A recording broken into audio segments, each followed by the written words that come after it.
خوراک اچھی تو صحت بھی اچھی۔ یہ بات تجربے سے ثابت ہو چکی ہے کہ انسان جس قدر سادہ لباس اور سادہ غذا استعمال کرتا ہے، اس قدر زیادہ عمر زندہ اور تندرست رہتا ہے۔ فیشن پرستی اور باسیہ خوری انسان کو جلد ہی لقمہ اجل بنا دیتی ہے۔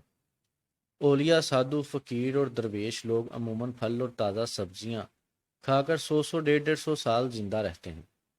ان کا عقیدہ ہے کہ دل کی ناپاکی تمام امراض کی جڑ ہے اور دل کی پاکیزگی تمام راحتوں کا چشمہ ہے۔ سادہ غذا طبیعت میں اعتدال اور عمر میں اضافہ کرتی ہے۔ مرکب و مڑگن غذا عمر کو کم کرتی ہے۔ بہترین غذا وہ ہے جو ہمارے دادا پردادا کھاتے تھے۔ وہ کیا کھاتے تھے؟ روٹی، چاول، دال، دودھ، دہی، چھاچھ، شلگم، مولی، ساگ، شکر، گڑ وغیرہ۔ وہ معمولاً ایک ہی چیز سے کھانا کھاتے تھے، کبھی چھاچھ سے، کبھی ساگ سے، کبھی دال سے۔ اسی طرح سادہ خوراک سے وہ تندرست و توانا رہتے تھے۔ آج 2 3 4 سبزیوں کے بغیر ہماری گزر نہیں۔ سلونا، میٹھا، کھٹا، تینوں رس ہر مرتبہ ہماری تھالی میں ہونے لازمی سمجھے جاتے ہیں۔ گھی کو سبزیوں میں پکا پکا کر اور جلا جلا کر غیر مفید اور ثقیل بنا دینا فی زمانہ ضروری ہو گیا ہے۔ علاوہ ازاں کھٹائی، چاٹ، لیمن، آئس کریم، ملائی کی برف میں لگی ہوئی بوتل یا برف میں لگا ہوا کوئی بھی میوہ جس کے کھانے یا پینے سے دانت یخ ہو جائیں، آج کا من بھاتا کھانا ہے۔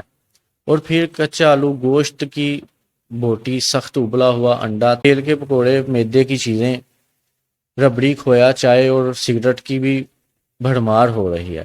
نتیجہ یہ ہے کہ فعال ہضم خراب ہو کر خوراک میں سے اتنا صاف خون پیدا نہیں ہوتا جتنا ہماری جسمانی ترقی کے لیے ضروری ہے۔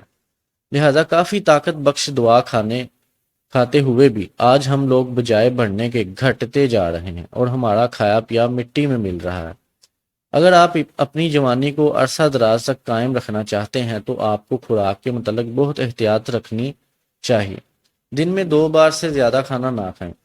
خوراک صرف اس قدر کھائی جائے جتنی کہ آپ کی صحت کے لیے ضروری ہے، کیونکہ زیادہ کھانے سے اور ہر وقت کچھ نہ کچھ کھاتے رہنے سے جسمانی مشینری کمزور ہو جاتی ہے۔